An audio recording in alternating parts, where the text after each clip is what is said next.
But Paarisaalan அவர்களை ஒரு 2 வருஷம் முன்னாடியே நான் ஒரு விவாதத்துக்கு கூப்பிட்டுருந்தேன். ஓகே.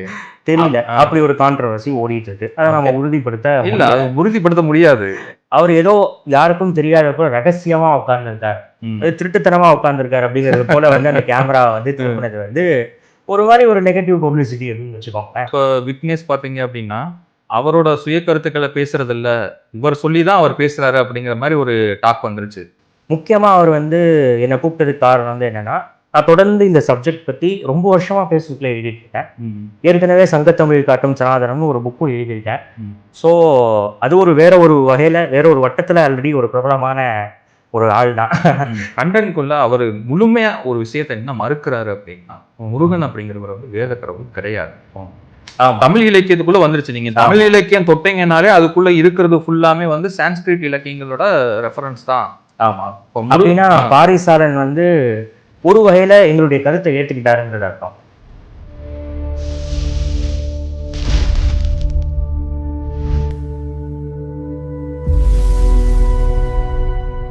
இப்போ நம்ம கூட இருக்கிறது யாரு அப்படின்னு பார்த்தீங்கன்னா viral star mister Vishnu Sharma. இப்போ பயங்கர வைரல்ல போயிட்டு இருக்கிறதெல்லாம் இவரோட வீடியோ தான்.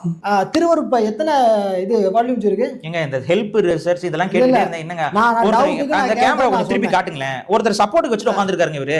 நான் உட்காரும் போது பாரிகிட்ட சொல்லிட்டு தான் எனக்கு ரெஃபரன்ஸ் காட்டு காட்டு திருப்பி அப்படியே காட்டு.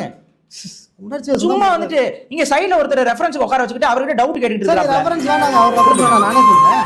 திருப்புங்க. வள்ளலார் சொன்ன திருவருட்பால ஏன் முருகன் இப்போ விஷயம் என்ன நடந்துச்சு அப்படின்னா, பாரிசாலன் வெர்சஸ் பாலிடாக்ஸ் அவங்களோட டிபேட் நடந்தது.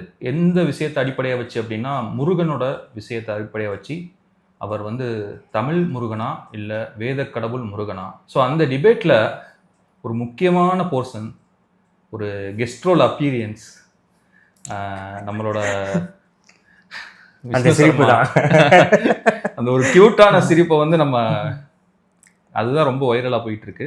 ஸோ அவர் தான் இப்போ நம்ம கூட இருக்காரு. அதில் நம்ம நிறைய விஷயங்களை தவற விட்டுருப்போம், நிறைய டிஸ்கஷன். இப்போ நான் ஆக்சுவலாக அந்த வீடியோ நான் பார்க்குறப்ப எனக்கு என்ன தோணுச்சுன்னா, இந்த டிஸ்கஷன் வந்து முடிவடையலை, அது ஒரு முழுமை பெறலை அப்படிங்கிற ஒரு சேப் இருந்துச்சு. 2 பேருமே என்ன சொல்லிட்டு வந்தாங்களோ அதுலேருந்து எந்த ஒரு டிசிஷனுமே எடுக்காமல் அப்படியே கலைஞ்சு போயிட்டாங்க. ஸோ நான் ரெகுலராக வந்து பாரிசாலனோட வீடியோக்கள் எல்லாமே நிறையா பார்க்குறேன், பாலிடாக்ஸும் பார்ப்பேன். பட் அவர் டெப்த்தாக பேச மாட்டார். வள்ளல் மீடியாவில் வந்து பாரிசாலன் நிறையா பேசுவார், எல்லாமே நான் கேட்டிருக்கேன். ஆக்சுவலாக அவரோட கருத்துக்களில் எனக்கு நிறைய அபிப்பிராயங்கள் இருக்குது. ஸோ இப்போ நான் ஆக்சுவலாக ஒரு பாரிசாலன் சப்போர்ட்டராக இருந்து தான் நான் அவர் கூட டிஸ்கஸ் பண்ண போகிறேன். வாங்க டிஸ்கஸ் பண்ணலாம். சந்தோஷம். வணக்கம்.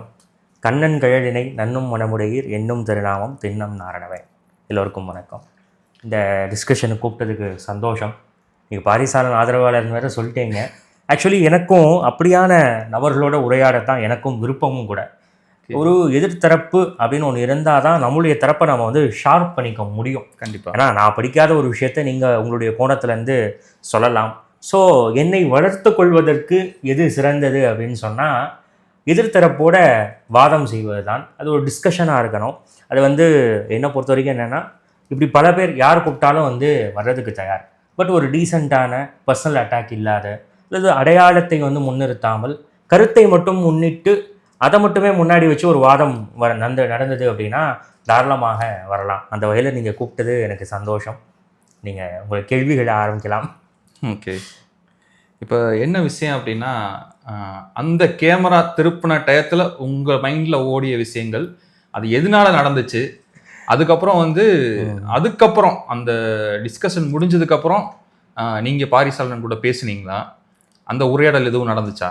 இல்லை, பாரிசாலன் அவர்கள்ட்ட வந்து நான் எதுவும் பேசலை. பட் பாரிசாலன் அவர்களை ஒரு 2 வருஷம் முன்னாடியே நான் ஒரு விவாதத்துக்கு கூப்பிட்டுருந்தேன். ஓகே. அது வருண் டாக்ஸ் அப்படின்னு ஒரு சேனல் இருக்குது. ஓகே. அதில் வைஷ்ணவம் சம்மந்தமாக ஒரு 3 வீடியோஸ் நான் பேசியிருந்தேன் ஆல்ரெடி. ஓகே. அது ஒரு 2-3 வீடியோஸ் நல்லாவே போச்சு. ஒரு 30,000-40,000 பேர் பார்த்துருப்பாங்கன்னு நினைக்கிறேன். ஆமாம். அந்த சமயத்தில் பாரிசாலன் அவர்களை வந்து நான் விவாதத்துக்கு கூப்பிட்டேன். வருண் அவர்கிட்ட சொன்னாரா இல்லையான்னு தெரியல, சொல்லி மறுத்தாராங்கிறது தெரியல. அது 2 பேருக்கும் உள்ள விஷயம், நமக்கு அது என்னங்கிறது தெரியல. ஸோ அந்த விவாதம் நிறைவு ஆனதுக்கு பிறகு பாரிசாலன்கிட்ட போய் நான் யாருங்கிறத சொல்லிக்கிட்டேன். அவர் ஏதோ தெரியாத மாதிரி சொன்னார். ஓகே, தெரிஞ்சுக்கணும் அவசியம் இல்லை, அது ஒன்றும் பிரச்சனையும் இல்லை. ஸோ அங்கே விவாதத்து அப்போ ஏன் அந்த கேமரா திருப்பப்பட்டது அப்படின்னா, அந்த விவாதம் ஆரம்பிக்கிறதுக்கு முன்னாடியே பாலிடாக்ஸ்லேருந்தும் சரி அவருடைய பாரியிலேருந்தும் சரி ஒரு விஷயம் ஒத்துக்கொள்ளப்பட்டது, ஏற்றுக்கொள்ளப்பட்டது. டிபேட்டுக்கு வர்றதுக்கு முன்னாடியே சில விஷயங்கள் ஏற்றுக்கொள்ளப்பட்டு தான் அந்த டிபேட் வந்து வந்தாங்க. அதில் ஒன்று என்ன அப்படின்னா, உங்கள் தரப்பில் 5 பேரையும் எங்கள் தரப்பில் 5 பேரையும் அழைச்சிட்டு வரலாம் அப்படிங்கிறது. அவர் டிபேட்டுக்காகவே அழைச்சிட்டு வரலாம் அப்படிங்கிறது. பாரிசாலன் அப்படி யாரையும் அழைச்சிட்டு வரல. ஓகே, விக்னேஷும் வந்து 5 பேரெல்லாம் அழைக்கலை. அவர் வந்து ஒரு சில நண்பர்களை அழைச்சிருந்தாரு. முக்கியமாக அவர் வந்து என்னை கூப்பிட்டதுக்கு காரணம் வந்து என்னென்னா, நான் தொடர்ந்து இந்த சப்ஜெக்ட் பற்றி ரொம்ப வருஷமாக ஃபேஸ்புக்கில் எழுதிட்டு இருக்கேன். ஏற்கனவே சங்கத்தமிழ் காட்டும் சனாதனம்னு ஒரு புக்கும் எழுதியிருக்கேன். ஸோ அது ஒரு வேற ஒரு வகையில் வேற ஒரு வட்டத்தில் ஆல்ரெடி ஒரு பிரபலமான ஒரு ஆள் தான். ஸோ இந்த வீடியோ வேற ஒரு வட்டத்தில் நம்மளை பிரபலம் ஆக்கிருச்சு. ஸோ அவர் வந்து அழைச்சனால, அவருடைய நண்பர் அப்படிங்கிறனால பல விஷயங்கள் நாங்கள் டிஸ்கஸ் பண்ணியிருக்கோம் அப்படிங்கிறனால அவர் என்னை கூப்பிட்டார். நானும் போய் உட்காந்துருந்தேன். அவர் சார்பில் யாரும் உட்காருவாங்க அப்படின்னு பார்த்தா யாருமே உட்காரலை. மேபி பாரிசாலன் வந்து கான்ஃபிடென்ட்டாக இருந்திருக்கலாம், எனக்கு நான் ஒரு ஆளே போதும் அப்படின்னு அவர் நினைச்சிருந்திருக்கலாம். அல்லது உள்ள அவருடைய ஆதரவாளர் இல்லாமல் இருந்திருக்கலாம், வெளியே இருந்து யாராவது ஆதரவு கொடுத்துருக்கலாம். அதுல உள்ள வெளியே இருந்து ஆதரவு கொடுத்துருக்காங்கன்னா எந்த மாதிரி கொடுக்க முடியும்? அது ஒரு கான்ட்ரவர்சி ஓடிட்டு இருக்கு, அதுவும் வந்து ஒரு டாக்கா அது போயிட்டு இருக்கு. அது வந்து ஆனா இப்ப அந்த வீடியோலயே பார்த்தோம்னா பாரிசாலன் கிட்ட வந்து மொபைல் இருந்தது உண்மைதான். ஆனா அவர் கேட்கறதுக்கான எந்த ஒரு டிவைஸுமே அவர் இதுல இல்ல, அவரோட காதல எதுவுமே மாற்றி இருக்கல. அப்படின்னா வந்து எப்படி லவுடா பேசியிருந்தா உங்களுக்கு தெரிஞ்சிருக்க போகுது? ஆமா, தெரியல. அப்படி ஒரு கான்ட்ரவர்சி ஓடிட்டு இருக்கு. அதை நம்ம உறுதிப்படுத்த முடியாது. நான் என்ன சொல்றேன்னா, அதுலயே தெரியுது கரெக்டா மொபைல் வச்சிருக்காங்க, காதல டிவைஸ் இல்ல. ஆமா, உள்ள உட்கார வச்சிருந்தாலும் தப்பு இல்லை என்ன கேட்டா, வெளியே உட்கார வச்சிருந்தாலும் தப்பு இல்லை. பட் இது ஏற்கனவே ஏற்றுக்கொள்ளப்பட்டு ஒருவர் அமர்த்தப்படும் போது அவர் ஏதோ யாருக்கும் தெரியாதப்போ ரகசியமா உட்கார்ந்துருக்காரு, அது திருட்டுத்தனமா உட்கார்ந்துருக்காரு அப்படிங்கிறது போல வந்து அந்த கேமராவை வந்து திருப்பினது வந்து ஒரு மாதிரி ஒரு நெகட்டிவ் பப்ளிசிட்டி அப்படின்னு வச்சுக்கோங்களேன். ஓகே, ஒரு வகையில நம்ம சைட்ல இருக்கக்கூடிய ஆதரவாளர்கள் நல்லா இருக்குன்னு வேற சொன்னாங்க. ஆமா, அந்த சிரிப்பும் அந்த மியூசிக்கும் நல்லா இருந்துச்சு அப்படின்னு சொன்னனால ஓகே, இது நெகட்டிவ் ஆர் பாசிட்டிவ் ஏதோ ஒரு பப்ளிசிட்டி தான் நமக்கு. ஆமா, இப்போ நேரத்துல எனக்கு எதுவும் தோணலை. ஓகே, தோணலை. ஓகே, இப்போ என்னன்னா, இப்போ உங்களுக்கு வந்து என்ன ஒரு டாக் வந்துருச்சு அப்படின்னா, இவ்வளவு நாள் பாலிடாக்ஸை இயக்கிக்கிட்டு இருந்த விஷ்ணு சர்மா, ஸோ அவரோட இப்போ விக்னேஷ் பார்த்தீங்க அப்படின்னா அவரோட சுய கருத்துக்களை பேசுறது இல்ல, இவர் சொல்லிதான் அவர் பேசுறாரு அப்படிங்கிற மாதிரி ஒரு டாக் வந்துருச்சு. இல்ல, அது உண்மை இல்லை. அது உண்மை இல்லைன்னு நான் மறுத்தாலும் நம்ப மாட்டேன்னு சொல்றவங்களுக்கு நான் எதுவும் சொல்ல முடியாது. சரி, அது உண்மை இல்லை. விக்னேஷ் வந்து தன்னுடைய முழுக்க தன்னுடைய அறிவால தான் படித்த விஷயத்த வச்சுதான் அவர் பேசிட்டு இருக்கார். எப்பயாவது ரேரா நம்ம கிட்ட வந்து சில விஷயங்கள் கேட்பார், அதெல்லாம் வந்து நான் இல்லைன்னு மறுக்கல.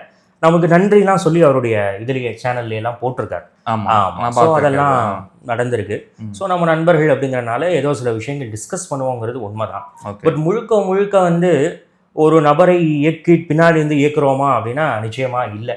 ஓகே, அப்படின்னு இயக்க ஆசை தான், யாராவது வந்தீங்கன்னா தாராளமா நம்ம பண்ணலாம். அன்பார்ச்சுனேட்லி அந்த மாதிரி எதுவும் இல்லை.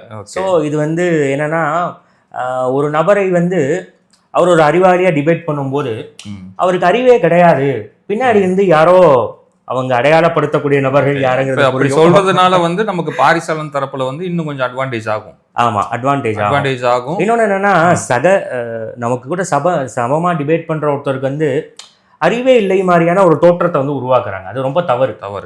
அவர் வந்து விக்னேஷ் வந்து சொந்த நாலேஜை சொந்தமாக படிச்சு தான் அவர் பண்ணுறாரு. நமக்கு வந்து உதவிக்கு சில பாயிண்ட்ஸ் எடுத்து கொடுக்குறோமே தவிர்த்து முழுக்க அவர் ஒன்றும் தெரியாதவர். நாம தான் வந்து ஒரு படம் வேற போட்டிருந்தாங்க, இலுமினாட்டி வந்து இயக்கிற மாதிரி. ஓகே, ஸோ அந்த மாதிரிலாம் எதுவும் கிடையாது.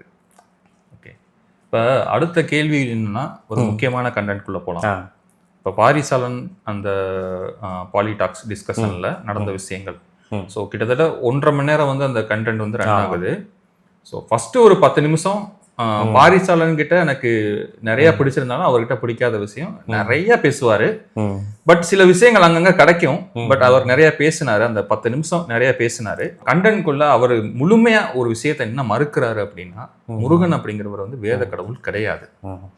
அதுக்கு நீங்க வந்து எனக்கு என்னன்னா ஒரு 5 இலக்கியங்கள் வந்து தொடர்ந்து அது ரெஃபரன்ஸ் காட்டிக்கிட்டே வர்றாங்க. தொல்காப்பியம், பரிபாடல், திருமுருகாற்றுப்படை, அப்புறம் வந்து புறநானூறு, அகநானூறு அப்படிங்கிற மாதிரி ஒரு 5 இலக்கியங்கள். ஸோ இந்த இலக்கியங்கள் ஆர்டர் படியே அவர் எல்லாமே மறுத்துக்கிட்டே வர்றாரு. அப்ப இந்த இலக்கியங்களுக்கு முன்னாடி அவர்கிட்ட ஏதாவது ரெஃபரன்ஸ் இருக்கான்னா அவர் காட்டல. இல்ல. ஆமா, ஃபேக்டா வந்து காட்டல அவரு. ஸோ நீங்க எதை வச்சு முருகன் வந்து வேத கடவுள் தான் அப்படிங்கிறத நிறுவுறீங்க? அவர் மறுக்கிறத நீங்க எதை வச்சு நீங்க நிறுவுறீங்க? ஆமா, ரொம்ப சிம்பிளான விஷயம் என்னன்னா, ஒரு களம் அப்படின்னு ஒன்று இருக்கு. அது 2 பேர் டிபேட்டுக்கு வரோம் அப்படின்னு சொன்னா ஒரு பொதுக்களம் அப்படிங்கிறது ஒன்று வேணும். இப்போ நான் வந்து செஸ் விளையாடுறேன், நீங்கள் ஃபுட்பால் விளையாடுறீங்கன்னா 2 பேரும் மோதவே முடியாது. இப்போ என்னுடைய களமாக நாங்கள் எடுத்துக்கிட்டது என்னன்னா தமிழ் இலக்கியங்களை மட்டும்தான். இப்போ வடமொழி இலக்கியங்கள் எடுத்தோம்னா அவர் மொத்தமாக மறுத்துருவார். அதெல்லாம் வந்து சமஸ்கிருதம், அதெல்லாம் நாங்கள் ஏற்றுக்க மாட்டோம், எங்களுக்கு அதுக்கு தொடர்பில்லை அப்படிங்கிற மாதிரி சொல்லிடுவார். அதனால தான் வந்து விக்னேஷ் தெளிவாக என்ன சொல்லிட்டாருன்னா, வடமொழி இலக்கியங்களை டிஃபெண்ட் பண்ணுறதுக்காக வரலை அப்படின்னு வந்து சொல்லிட்டார். அது சொன்னதுக்கான காரணம் என்ன அப்படின்னா, அவர் அதெல்லாம் ஏற்றுக்கலை அப்படிங்கிறது பொருள் கிடையாது. அவர் மகாபாரதியோ ராமாயணத்தையோ நான் ஏற்றுக்க மாட்டேன் அப்படிங்கிறதுக்காக சொல்லலை. இந்த வாதத்தில் நான் அதை கொண்டு வர விரும்பலை அப்படிங்கிறத. இப்போ இந்த இடத்துல என்ன கேள்வி வருதுன்னா, நீங்க அந்த சான்ஸ்கிரிட் இலக்கியங்களை வந்து உள்ள கொண்டு வரல. ஆமா, ஆனா பாரி சொல்ற குற்றச்சாட்டே வந்து அது உள்ள வந்துருச்சு, தமிழ் இலக்கியத்துக்குள்ள வந்துருச்சு. நீங்க தமிழ் இலக்கியம் தொட்டீங்கன்னாலே அதுக்குள்ள இருக்கிறது ஃபுல்லாமே வந்து சான்ஸ்கிரிட் இலக்கியங்களோட ரெஃபரன்ஸ் தான். ஆமா, அப்படின்னா பாரிசாலன் வந்து ஒரு வகையில எங்களுடைய கருத்தை ஏத்துக்கிட்டாருங்கிறது அர்த்தம். நாங்க என்ன சொல்லிட்டு இருக்கோம், இந்து சமயம் தொடர்பற்ற தமிழ் இலக்கியம்னு எந்த இலக்கியமுமே இல்லைங்கிறதா எங்களுடைய கருத்து. அதே கருத்தை பாரிசாலன் வந்துட்டாரு. அது எப்படி நீங்க சொல்றீங்க? அவரே சொல்லிட்டாரு. இல்ல, அவரே சொல்லிட்டாருன்னா எல்லா ரெஃபரன்ஸும் அதுல இருக்குது. ஆமா, பட் அதை எல்லாத்தையும் மறுத்து அவர் வந்து ஒரு விஷயத்த சொல்றாரு, நாங்க வந்து ஒரு தனித்தமிழ் கடவுளா வழிபட்டோம், அதுக்கான ரெஃபரன்ஸ் வந்து இருக்கு. என்னங்க எங்க இருக்கு? இப்போ உதாரணத்துக்கு திருமுருகாற்றுப்படையில வந்து அவர் வந்து ஒரு ரெஃபரன்ஸ் சொல்றாரு, ஆட்டோட தலையா இருக்கு, அந்த ரத்தத்தோட இது பண்ணணும் அப்படிங்கிற மாதிரி ஒரு ரெஃபரன்ஸ் சொல்றாரு. அது எப்படி வழக்கொழிந்தது? ரொம்ப சிம்பிளான ஒரு விஷயம் கேட்கிறேன். இப்ப இந்த பலியிட்டு இறைவனை வணங்குதல் அப்படிங்கிறது தனித்தமிழ் பண்பாடா? இதுல ரெஃபரன்ஸ்ல இருந்து இருக்கு, தனித்தமிழ் பண்பாடா? இருக்கு. இல்ல, தனித்தமிழ் பண்பாடு தான். என்னன்னா நீங்க காவல் தெய்வங்கள் ஃபுல்லாமே அப்படிதான் வணங்குறாங்க. பெங்கால் போயிருக்கீங்களா?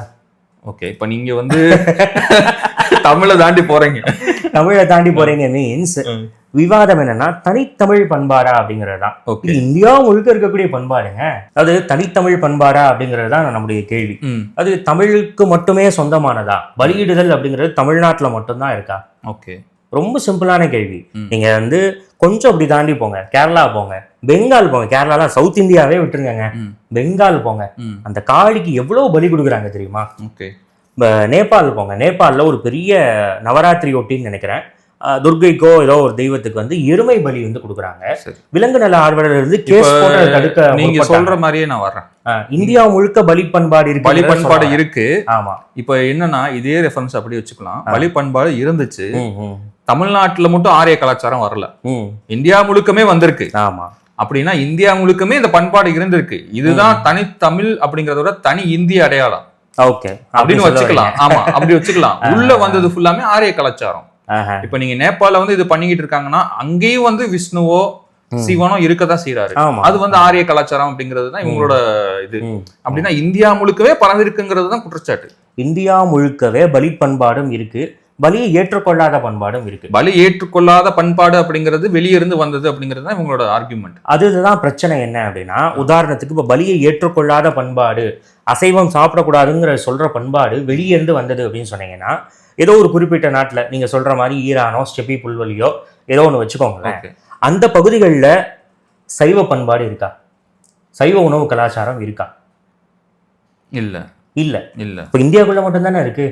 அப்ப இது இந்திய பண்பாடு இல்லைன்னு எப்படி மறுக்க முடியும்? இப்ப இந்த இடத்துல எப்படி மாறுதல் உண்டாச்சு அப்படிங்கிறதுக்கு அவங்க ஒரு என்ன ஸ்டோரி சொல்றாங்கன்னா, இது வந்து ஆக்சுவலா தமிழ் தேசியவாதிகளோட ஸ்டோரி கிடையாது, திராவிடியன்ஸோட ஸ்டோரி. அவங்க என்ன சொல்றாங்கன்னா, புத்த சமயம் வந்து வலுவா இருந்த காலகட்டத்துல அவங்க வந்து மாட்டிறைச்சியை வந்து அதுக்கு முன்னாடி வரைக்கும் பிராமணர்கள் வந்து மாட்டிறைச்சி சாப்பிட்டுக்கிட்டு இருந்தாங்க. அது இவங்க சொல்றது என்னன்னா, வேதத்திலையும் வந்து விதவிதமான அசைவ படையல்கள்லாம் உண்டு, மிருகங்களை வந்து பலி கொடுத்துட்டு தான் இருந்தாங்க யாகத்துல. இதை வந்து தடுத்து நிறுத்துறது வந்து சமணர்களும் பௌத்தர்களும் அப்படின்னு ஒரு கருத்து இருக்கு. இப்ப நம்மளுடைய கேள்வி என்னன்னா, இப்ப இந்த முருகாற்று படையில சொல்லக்கூடிய நீங்க பலி இருக்கு இல்லையா, இதை நிறுத்துறது பிராமணர்களா இல்ல சமணர்களா? சரி, இந்த கேள்வி வருது இல்லையா? ஸோ இது பலி பண்பாடு அப்படிங்கிறது வந்து இந்தியா முழுக்கவே இருக்கு. பலி கொடுக்காத பண்பாடு இந்தியா முழுக்க. இன்னும் ஒரு உதாரணம் சொல்றேன். கிராமங்கள்ல, பல கிராமங்கள்ல நீங்க வேணா போய் விசாரிச்சு பாருங்க. நான் விசாரித்த வரை ஐயனார் அப்படின்னு ஒரு தெய்வம் இருக்கார், சாஸ்தா அப்படின்னு சொல்றாங்க. அந்த ஐயனாருக்கு வந்து மூல ஒரு கோயில் இருக்கும், வெளியே வந்து கருப்பசாமி இருப்பார். இந்த கருப்பசாமிக்கு பலி கொடுக்கும் போது ஐயனாரை வந்து திரையிட்டு மூடி பூஜை பண்ணுவாங்க. அந்த ஐயனார் வந்து இதை பாத்திரக்கூடாது, பலியை பாத்திரக்கூடாது. ஐயனார் அப்படிங்கிற அந்த வழிபாடு தோன்றிய காலகட்டம் இது. அது வந்து நமக்கு டாக்குமெண்டா நமக்கு எக்ஸாக்டா தெரியல. பட் ஓரளவு நம்ம கணிக்கக்கூடியதுன்னா சிலப்பதிகார காலத்துல நமக்கு வந்து ஒரு பாஷாண்ட சாத்தன் அப்படின்னு சொல்லி ஒரு இவர் வராரு, ஒரு தெய்வம் வந்து வராரு. அதுக்கு முன்னாடி ரெக்கார்ட்ஸ் இருக்கான்னா அப்படி எதுவும் எனக்கு தெரியல.